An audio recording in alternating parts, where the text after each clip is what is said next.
Si, les amis, c'est chaud aujourd'hui. Il y a eu la conférence de presse, de présentation de Greenwood et de Lilian Brassier. Ça s'est plutôt bien passé, même si, bon, je vais vous donner mon avis sur toutes les questions polémiques sur Mason Greenwood. Les journalistes qui étaient toujours là, avec leurs gros yeux. Et vous pensez que vous êtes méchant ou pas méchant? Eh ben, ouais, parce que l'autre, il a dit juste avant, il a posé la question si vous étiez méchant et vous n'avez pas répondu bien comme il faut, alors je veux savoir si vous êtes méchant ou pas méchant. Sans déconner. Arrêtez la bande de journalistes de pacotille là. Ah, vous l'avez posé combien de fois la même question pratiquement, vous tournez autour du pot. Voilà, ça m'énerve, ça m'a énervé. Cette conférence de presse, je pensais passer un bon moment. Et ben on a parlé quoi? Que de ça pratiquement, du sportif. C'était à côté. Il a eu 2-3 questions pour Mason Greenwood intéressantes que je vais vous relayer les amis pendant la vidéo. Il y a aussi un autre dossier. Le départ de Jonathan Klaus. Et oui, j'en parlais ce matin. Je vous avais dit départ de Jonathan Klaus, prochain départ, je crois que j'ai mis le titre. Cette fois, c'est le départ à Nice. Voilà, il va partir du côté du club à mon fils. De merde. Pas mon fils, mais le club de merde. Allez, on va voir pour combien il va être parti. On va voir combien il est parti aussi au Aubameyang. Et on y va tout de suite sur quoi? La petite force d'habitude. Allez, le racolage. On y va, let's go. Droitier la croix, merci TPR. Let's go. Les cloches, tout ce que vous voulez, les likes, les partages, les commentaires. Faites tous les référencements que vous pouvez faire pour la chaîne.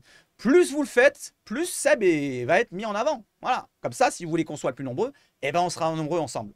Allez, on y va, let's go sur l'introduction. Magnifique cette intro. Magnifique. J'ai jamais vu une intro aussi belle. Belle. Allez, on commence par la conférence de presse. Directement, cash, pistache. Il n'y a pas d'attente à avoir. Lilian Brassier a des conditions uniques, nous dit Pablo Longoria. Il peut jouer dans l'axe, mais aussi sur les côtés. C'est un joueur polyvalent, il peut jouer arrière latéral gauche et dans l'axe. Il est gaucher, c'est sympa. Au moins, s'il y a un départ d'Ulysse Garcia, eh ben, il pourrait dépanner. Merlin sera peut-être titulaire et il n'y aura peut-être pas d'autres recrues. Attention, on peut avoir ça à l'avenir. Il était dans la liste des priorités du club. Je le remercie pour la confiance de sa famille et sa confiance personnelle. Il a eu des offres d'équipe jouant la Ligue des Champions, mais l'ambition l'a amené ici, nous dit Pablito Longoria, qui a présenté Lilian Brassier en premier. Je vais parler de Greenwood, vous inquiétez pas, et après on ira sur le mercato, ça prend pas longtemps. Si vous voulez que le mercato, avancez la vidéo, vous avancez de peut-être 5-10 minutes, et vous aurez le mercato chaud juste après. Départ de Klaus, à Unai on va en parler, et d'autres choses. Allez, j'enchaîne. Lilian Brassier qui nous répond, cette fois, c'est lui. Voilà, droitier la croix, comme il dit TPR. Unai est menacé par Benassia, on va voir après.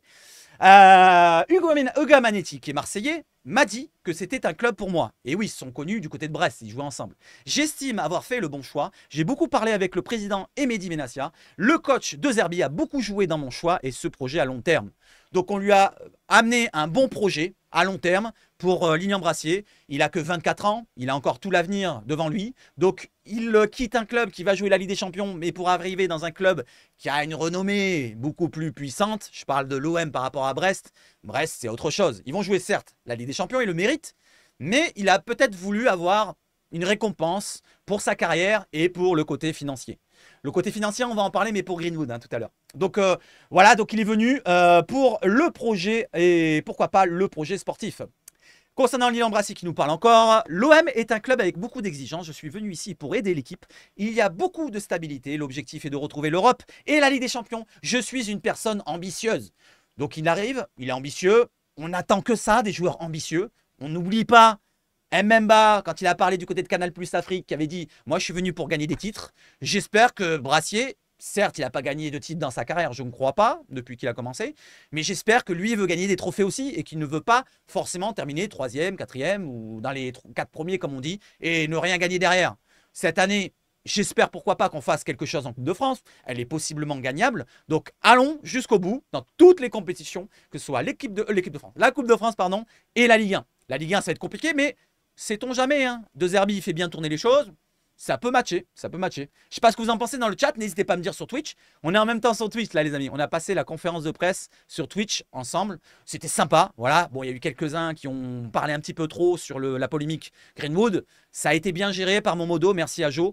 Et on refera ça pour les prochaines présentations de joueurs. Ismaël Koné qui n'a pas été présenté, je crois pas, hein, il était du côté des USA. Et les autres recrues qui vont arriver, Wang, Carboni... Mané, Stadio de Mané qui est dans les rumeurs. Non, je rigole. Non, mais vous voyez ce que je veux dire. Tous les joueurs, on les présentera ensemble sur ma chaîne. Allez, j'enchaîne avec Brassier qui nous répond pour la dernière question, il me semble. Non, c'est encore une autre. Oui, c'est la dernière question. Et il nous dit, je suis ici pour montrer de quoi je suis capable. L'OM, c'est génial, c'est spécial, c'est génial aussi. Mais je me sens capable d'être à la hauteur. Donc lui, il se sent capable d'être à la hauteur. Voilà, il est ambitieux et il veut s'imposer à l'OM. Voilà, il va pas arriver pour être remplaçant, c'est sûr. Voilà, on va pas le faire le recruter pour lui dire, tu pars de Brest, t'es titulaire, tu joues la Ligue des Champions, tu viens chez nous, t'es remplaçant. Il serait pas venu. Donc il va être titulaire à côté de Balerdi, logiquement, en espérant que Balerdi, il faut que tu prolonges mon petit Léo hein, de 2 ans, ce serait bien. 2028, le contrat, ce serait bien. On te revend l'année prochaine pour 40-50 millions. Voilà. Brassier, j'espère que ce sera mieux que Balerdi. Les gens oublient trop vite les 3 ans de merde qu'il avait fait avant. C'est pour garder un Mbemba, ça serait pas mal, nous dit JN. Tout à fait, je suis d'accord avec toi. Hein. Sur Balerdi, ces premières années, c'était compliqué. On s'en souvient, j'arrête pas de le répéter. Je ne sais pas si beaucoup le répètent, mais sa première ou une de ses premières entrevues, son interview, pardon, sur une antenne télé, je ne sais plus c'était laquelle, peut-être Canal ou après un match, il avait dit oui, j'ai un problème sur la concentration, j'arrive pas à me concentrer pendant 90 minutes. Il n'avait pas dit directement comme ça, mais ça ressemblait à ça. Ses premières réponses, il avait ce souci-là de concentration, Balerdi surtout. On voyait qu'il avait quand même de la qualité, un talent à éclore. Et là, il a éclos l'année dernière. Il est énorme. Depuis presque 1 an et demi, il commence à être bon. Depuis le cataclysme de Annecy, on va dire, presque. Voilà, c'est à partir de là, j'ai l'impression qu'il a pris conscience qu'il faut passer un cap. Et il a pris comme ça conscience directement dans sa tête. Ouais, Léo, ouais, il faut passer le cap quand même. Au bout d'un moment, ils vont faire autre chose que te foutre de ta gueule et des grèves de la faim à 2 balles. Donc, il a passé le cap et il est très bon. Allez, on enchaîne. On enchaîne directement. Je parle de cette JN. Je parle de l'année prochaine, 40 millions. Donc, écoute bien ce quand je parle. Je continue. Donc, Lilian Brassier aura le numéro 20 cette saison. Donc, il aura le numéro 20. Alors, moi, je vous dis, c'est peut-être pas sûr, c'est pas encore figé, peut-être qu'il est numéro 20. Je ne sais pas s'il est enregistré avec le numéro 20 et si ça peut bouger à l'avenir, je ne sais pas sûr du règlement. Mais peut-être qu'il y ait, s'il y a un départ en défense, par exemple d'un Gigot qui a le numéro 4, si je me souviens bien, s'il y a un Gigot qui part, peut-être qu'il récupérera le numéro de Gigot. Faut le penser ça aussi. Donc le numéro 20, peut-être qu'il correspond à quelque chose pour lui, je ne sais même pas. Voilà, je ne m'intéresse pas vraiment à tout ce qui est extra sportif. Mais si vous avez la réponse pour ça dans les commentaires, c'est fait pour ça. Allez, je continue pour Lilian Brassier. Non, c'est terminé. On va passer sur un autre joueur, c'est Mason Greenwood, qui a fait son premier entraînement aujourd'hui. Il a pris part à son premier entraînement sous les couleurs de l'Olympique de Marseille. Merci à InfoM pour la photo. Et on le voit là, il y a 2 photos. Une avec le ballon et une sans ballon. Voilà. Il est svelte quand même, hein. Il est fin. Il est fin, archi fin, mais il est très bon. Enfin, on espère qu'il soit très bon à l'avenir chez nous. Il a été très bon dans les autres clubs qu'il est passé, Retafe, United. Maintenant, c'est chez nous. C'est un joueur sous le maillot olympien. Donc, il faudra l'encourager. Certains qui ne veulent pas l'encourager, bah, l'encouragez pas, mais ne soyez pas trop dans le siffler tout le temps, balancer des canettes, des cidres. Parce qu'il va avoir des dingueries peut-être en début de saison. Peut-être qu'il y en a certains crétins qui vont y aller avec, comme je vous l'ai dit à l'instant, des petites canettes, des cidres là. N'oublions pas qu'à l'aéroport, je vous l'ai relayé hier ou avant-hier, je ne sais plus quel. Bon, c'était hier, je crois. Comme quoi, il y avait un supporter qui aurait jeté, hein, c'est conditionnel, qui aurait jeté un caillou en direction de Mason Greenwood avec sa femme qui est derrière avec le bébé. Voilà, des cons comme ça, il peut en avoir hein, dans le stade. Hein. C'est pas rédhibitoire hein, pour le Vélodrome. C'est pas que 100% de bonnes personnes. Il y a parfois des abrutis. Voilà, je continue. Parfois. Ouais, pas tous. Hein. Allez, on y va. Et on va sur l'interview, l'entretien. Mason Greenwood. Sur Mason Greenwood, je suis très content d'accueillir un joueur avec la dimension internationale, nous dit Pablo. C'est un joueur extraordinaire, un joueur différent, un joueur avec de grosses qualités. De gros clubs étaient en concurrence avec nous. Merci à sa famille, à son entourage. Merci Mason pour la confiance que tu nous donnes. Voilà, donc après il a remercié. Ouais, thank you, thank you, thank you, fuck you. Et on continue. Derrière, les questions fusent. Et vous savez sur quel sujet on part? Sur la polémique. Je ne vais pas relier tout de la polémique. Je vais juste vous montrer une image, une vidéo. Voilà, merci à Info et à Marseille Belgi de l'avoir relié. Regardez la réaction de Mehdi Benassia qui hoche la tête comme ça, il fait comme ça. Allez, je vous le remontre du début. Regardez, regardez bien. Il y a la question de Romain Konuti qui commence par ça, sur la polémique. Et regardez en dessous. À côté de Ravanelli, la tête de Benassia qui va tourner. Vous avez vu? Il fait comme ça. C'est-à-dire que, bon, ils savaient que ça allait poser cette question-là, mais on y va casse-pistache. Ils n'ont pas attendu, les journalistes. Et ils ont continué après, c'est pas tout. Moi, ce que je leur dis, regardez, il y en a certains de la Provence qui ont écrit un article hier, ou aujourd'hui plutôt, pendant la nuit. Il y a un entretien, il répond à vos questions, vous y allez, vous lisez et vous arrêtez de nous emmerder avec ça. Nous, on veut du sportif. Voilà, c'est bon, ça suffit. Dans les réseaux, il y a assez de crétins qui relayent les vidéos et les vocaux pardon, de Greenwood ou la photo où on voit une lèvre, machin et tout. Ça va, ça va. Je vous l'ai déjà dit, hein, les photos, ça peut être un grain de sable qui ferait une montagne. C'est, je montre une photo d'un bleu sur mon bras, je vais le mettre sur les réseaux sociaux. Si je suis connu, les amis, ça fait le tour du monde. Et derrière, on dirait que ma femme me tape. Vous voyez ce que je veux dire? Voilà, c'est pareil pour les vocaux. On ne sait pas le contexte. C'est pareil pour tout.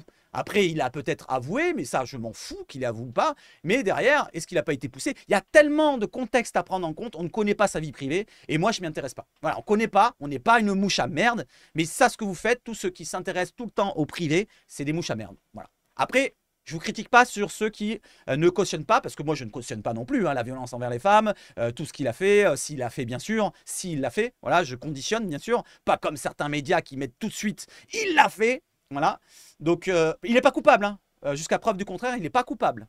Donc, restons sur ça. Allez, j'enchaîne. Hop, on y va sur le sportif. Cette saison, je vais me concentrer sur ce que j'ai à faire ici pour l'OM, devant ses supporters extraordinaires au Vélodrome. J'ai envie de jouer devant ce public. Donc, il est chaud pour la ferveur. Et en Angleterre, on connaît cette ferveur. Là, il le dit pas là, il le dit juste après.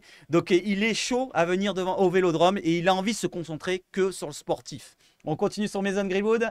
On y va. Et après, sur le mercato, vous inquiétez pas. Mason Greenwood, je peux jouer à n'importe quel poste. Là, il nous parle de son profil. C'est le coach qui décidera. Mon poste préféré sur le côté droit, on verra avec le coach. Et je vais tout donner ici. Bah, il ne va pas dire le contraire. Il ne va pas dire, non, j'arrive, je jouerai où je veux. Voilà, je jouerai où je veux. Le coach, il peut me dire ce qu'il veut. Je joue où je veux. Mon poste préféré est le côté droit. Donc, c'est mon poste à moi. C'est pas mon poste préféré, c'est mon poste à moi. S'il y en a un qui le veut, eh ben, il part du club.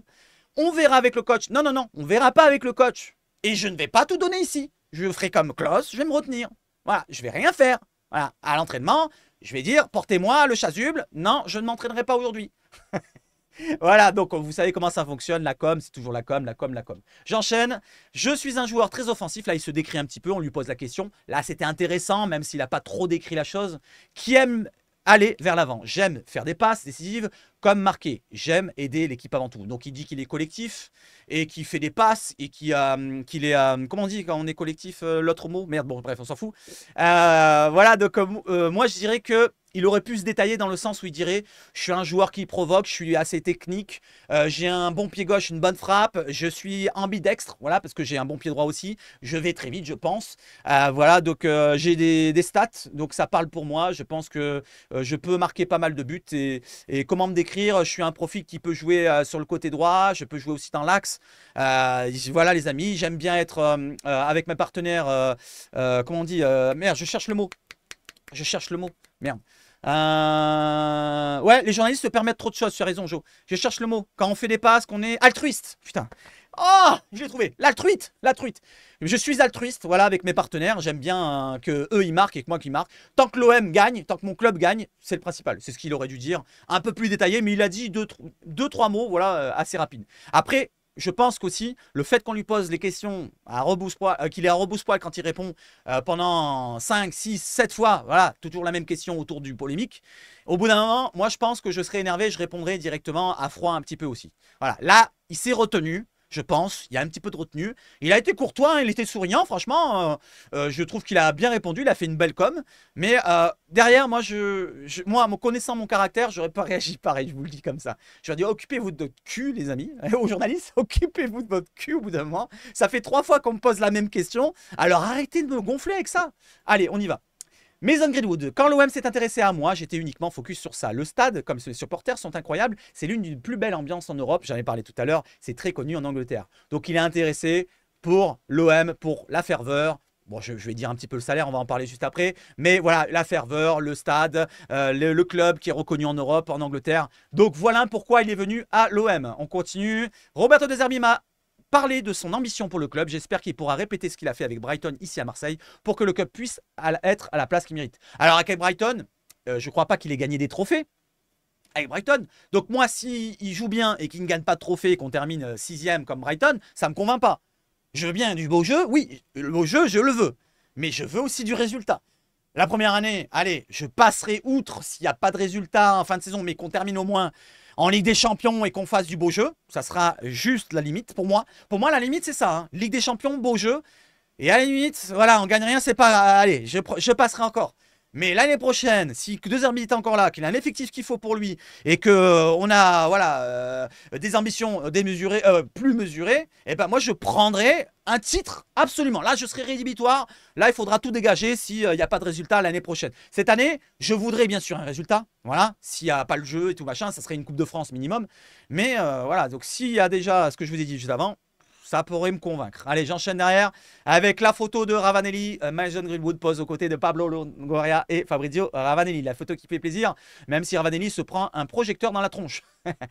Allez, on termine avec Ravanelli et tout le tout team. Et vous avez le salaire ici, regardez en bas, 87 500 € par semaine pour Mason Greenwood. Ça correspond, on l'a vu dans le live, à 386 000, je crois, par mois. Non, 386 000, donc environ...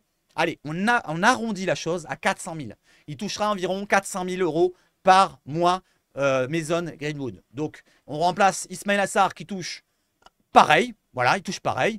Pas un joueur qui a de la meilleure qualité, je pense, ça c'est mon avis, qu'un Ismail Assar. À voir ce que ça donnera à l'avenir avec ce qu'il y a d'extra sportif et tout le team. Allez, on enchaîne avec le mercato. Allez, accord total. Accord total entre l'OM et Nice pour le transfert de Jonathan Klaus. Il devrait s'engager pour 5 millions d'euros environ. Visite médicale prévue dans les prochains jours. Donc c'est terminé. Il reste cependant un truc. On va voir avec l'équipe qui confirme. Hop, confirmation de l'équipe. Accord confirmé par l'équipe pour le départ de Jonathan Klaus à Nice. L'offre est de 4 millions d'euros directement sur la table de Pablito, du club marseillais. Et 1 million qui seront donnés l'année prochaine en bonus. Voilà, qui a été accepté par l'OM, donc 5 millions au total. Il reste un accord à trouver entre, bien sûr, le joueur et le club niçois. Mais les discussions avancent bien pour un contrat de 2 ans, ça on s'en fout. Plus une année, donc il peut signer 150 ans s'il veut. Voilà où nous en sommes pour Jonathan Klaus. Il devrait aller du côté de Nice. Un concurrent, voilà, direct en Ligue 1, voilà, qui joue la Coupe d'Europe. Cette année, nous non, malheureusement. Et voilà, donc le tarif, c'est 5 millions d'euros. Alors, je vous aurais dit... Ça ne me satisfait pas quand je vous avais dit 7 millions, 8 millions, parce que j'espérais avoir la somme qu'on avait investie sur lui. Mais il faut prendre en compte 1 an de contrat, 32 ans bientôt. Il n'est pas impliqué au club. Ça, c'est le point plus précis pour moi qui est le plus important. C'est qu'il ne veut pas s'impliquer. De l'année dernière, il avait eu des tensions entre lui, la direction, Benassia, on s'en souvient, les écoutes vocales, et tout, les paroles et tout machin. Donc, il ne s'implique pas. Il commence à être vieux. Il y a eu même aussi des petits pépins physiques. Alors, moi, je vais vous dire, degré moindre, les pépins physiques, c'est plutôt qu'il n'avait pas envie. Donc, c'est plutôt l'implication. Donc, l'âge, le contrat d'1 an. Voilà, donc tout ça rajouté ensemble. Surtout l'implication, c'est surtout le point principal qu'il faut prendre en compte. L'implication au club, s'il veut vraiment pas jouer, eh ben, il faut s'en débarrasser. C'est un salaire quand même assez conséquent. Je crois qu'il avait 250 000 ou 300 000 pratiquement. Donc, il faut faire partir. Allez, Jonathan Klaus, bon vent à toi et merci pour tout. Ou pour rien. Ou pour rien l'année dernière. Allez, on continue avec un autre dossier. Donc, n'hésitez pas à réagir hein, sur Jonathan Klaus dans les commentaires et dans le chat. J'enchaîne avec un autre départ, celui de Aubameyang. Alors, on nous disait, certains disaient une dizaine de millions. L'autre, il disait 9, 10 millions pour la Provence. L'équipe disait 9 millions et les brouettes aussi. Et là, apparemment, l'équipe, oui, parce que c'est Sergueï, c'est Mathieu Grégoire de l'équipe, nous dit... Le transfert d'Aubameyang à El Qadsia ne rapportera rapportera plutôt autour des 6,5 millions d'euros à l'OM. Alors j'ai demandé dans le live de Twitch si c'était satisfaisant pour vous. Ils ont dit, merde, je me rappelle plus. Oui, je crois que c'est oui. Oui, à je sais plus combien de pourcentage. C'était assez élevé. Donc on est plutôt satisfait. Pour Klaus, c'était à peu près équilibré, oui et non. Mais pour Aubameyang, vous êtes satisfait de la somme de 6,5 millions pour Aubameyang, sachant qu'on l'a pris, n'oublions pas, gratuit. Salut Enzo, comment vas-tu? Installe-toi tranquillement sur le live Twitch. Donc, n'oublions pas, elle a pris gratuitement. Voilà, ça c'est un point important à souligner. Il a réussi, voilà, son passage à l'OM. Point de vue sportif, il nous a apporté beaucoup, il a marqué beaucoup de buts. 30 buts exactement sur 50 matchs ou 51, je ne sais plus. C'est quand même une très belle saison qu'il a passée chez nous. Donc, pour le remercier pour son passage, on va dire qu'on peut négliger, on peut passer un petit peu sur une offre de transfert qui serait démesurée, du style 15-20 millions. Donc on peut passer sur cela et récolter 6,5 millions. On aurait espéré avoir 10, hein, mais voilà, 6,5 millions. Voilà les amis, donnez-moi votre avis sur ça. Qu'est-ce que vous en pensez? Est-ce que vous pensez que c'est assez, c'est pas assez pour 6,5 millions pour Aubameyang? Aziz Layni, on en parlait tout à l'heure, certains en parlaient dans le chat. Aziz Layni n'a reçu aucune offre d'un club qatari. Le milieu de terrain de l'OM suscite l'intérêt du Betis, du Bayer Leverkusen Et aucune discussion entamée à ce jour selon Z Akos pardon, du Lion de l'Atlas, journaliste marocain. Donc il s'intéresse que footballeurs marocains. Le milieu de terrain, donc, il y a un intérêt de Betis, Séville, Bayer Leverkusen. Et quand on voit Betis Séville, est-ce qu'il n'y a pas un joueur qui va revenir là-bas, c'est Guido Rodriguez? Est-ce qu'on ne pourrait pas échanger vite fait? Guido Rodriguez arrive à Séville et on leur dit attendez, j'ai un joueur à vous donner, c'est Unai, prenez-le. Comme ça, on reprend Guido Rodriguez. Il n'y avait pas un autre joueur d'ailleurs à Séville, dites-moi si je ne me trompe pas, à moins que je me trompe. Non, ah non, c'est le gardien Valès qui veut partir à Séville. Je confonds tout. Mais en tout cas, voilà où on en est et on enchaîne parce que c'est pas terminé sur le dossier Unai. Roberto De Zerbi ne compte plus sur Azzedine Ounahi. Al Sadd, le club qatari, s'est positionné sur le milieu de terrain selon Foot Mercato, qui serait tenté par cette proposition. Donc lui veut, pourquoi pas, partir du côté du Qatar. Donc, comme certains le disent, il n'y a pas à le forcer. On va voir derrière, il y a une information qui est sortie comme quoi il était forcé par Mehdi Benassia. Voilà, donc du côté du Qatar, voilà, pour la somme exacte, pour l'instant, il n'y a pas d'information, il n'y a pas de fuite. Mais moi, je dirais, à partir du moment où on récupère notre argent, c'était combien 8, 10, 12, je ne sais plus, environ entre 8 et 12 pour rester très large. Si on récupère une douzaine de millions, ça serait déjà intéressant. Si on peut récupérer même plus, 15, 20, ça serait vraiment bien. Et si on peut récupérer plus de 20, bah là, ça serait banco, quoi. Voilà. Pour le passage qu'il a eu à l'OM, voilà, moi je regrette hein, qu'il a eu des irrégularités terribles. Voilà. J'aurais préféré qu'il soit comme son premier match contre Nantes, où il marque un super but. Il fait un exploit et il marque ce super but en dribblant deux joueurs. Donc Unai, malheureusement, son passage est trop irrégulier. Et une somme à prendre de 20 millions d'euros, je serais franchement, je dirais banco. Voilà, je dirais banco. Combien vous voulez, vous? Combien vous estimez Azzedine Ounahi? Ne prenez pas l'estimation de Transfermarkt. Donnez-moi votre estimation à vous et combien vous voulez minimum. Allez, j'enchaîne. Et j'enchaîne justement avec l'information qu'on vient de parler. Donc Ambou l'a relié, merci à toi, qui dit chais. Voilà. Benassia a forcé la main à Unai. On va le lire. Voilà. Unai s'apprête à signer au Qatar sous la pression de Benassia. Voilà, je vais vous lire un petit peu toute l'information. Benassia a forcé la main à Azzedine Ounahi, jouant un rôle toxique dans ce dossier, allant jusqu'à le menacer de le mettre à l'écart en l'empêchant de jouer s'il refusait de jouer au Qatar. Ounahi s'apprête à quitter l'OM pour signer ce vendredi, donc aujourd'hui hein, apparemment il doit signer dans un club qatari, apprend le 360 de sources très proches du joueur. Selon nos sources, Benassia aurait menacé Ounahi de le mettre à l'écart du groupe, de lui briser sa carrière s'il ne signe pas au Qatar. C'est quand même un peu fort de café d'en envoyer autant. Alors, je ne sais pas si le média 360 a quelque chose, une dent contre Mehdi Benassia, mais ce n'est pas la première fois qu'on entend ça. Il y a 360 qui vient d'en parler. L'équipe aussi avait fait parler de cela, des menaces soi-disant des journalistes que recevait du côté de Benassia. Voilà, moi je trouve que Benassia, s'il n'a rien à se reprocher, je lui conseillerais, porte plainte, diffamation sur eux, contre eux et contre l'équipe dernièrement quand il avait décrit comme un mec de la mafia ou je ne sais pas comment ils avaient dit exactement. Voilà, donc ça, est-ce que vous y croyez franchement? Mettez-le dans le commentaire, dans le chat, parlez-en, voilà, dans les commentaires, n'hésitez pas, restez courtois comme d'habitude, toujours dans les commentaires. De toute façon, je vérifierai tous les commentaires comme d'habitude. J'ai déjà la vidéo à vérifier d'avant, voilà, j'ai plus de 100 messages, ça va être compliqué de gérer les deux vidéos. Mais en tout cas, répondez-moi sur ce dossier-là. Est-ce que vous pensez qu'il est forcé par Benassia ou pas? Moi, je dirais que non, voilà, faut pas rentrer toujours dans le pessimiste. J'ai l'impression qu'il y a autour du club, il y a toujours des personnes qui veulent du mal. Voilà, j'ai l'impression qu'ils veulent toujours voir le mauvais côté du chose et toujours du mal. Moi, quand il y a du mal à dire, de la critique à dire, surtout sportive, je le dis et je trouve des arguments. Là, où sont les arguments? C'est juste de sources très proches. Je peux faire un tweet comme ça, de sources très proches. Pablo Longoria aimerait manger du caca. Voilà, je vais relayer l'information. Imaginez-vous, j'ai un compte important, tout le monde va le relayer, ils vont dire « Ah putain, Longoria, il aime la merde hein !» Mais non, il ne faut pas relayer n'importe quoi des fois. Voilà, j'espère que c'est pas vrai déjà, j'espère. Si c'est vrai, bah, c'est pas terrible comme manière, même si, attention, voilà, ça peut arriver. Ça peut totalement arriver, ça peut être vrai.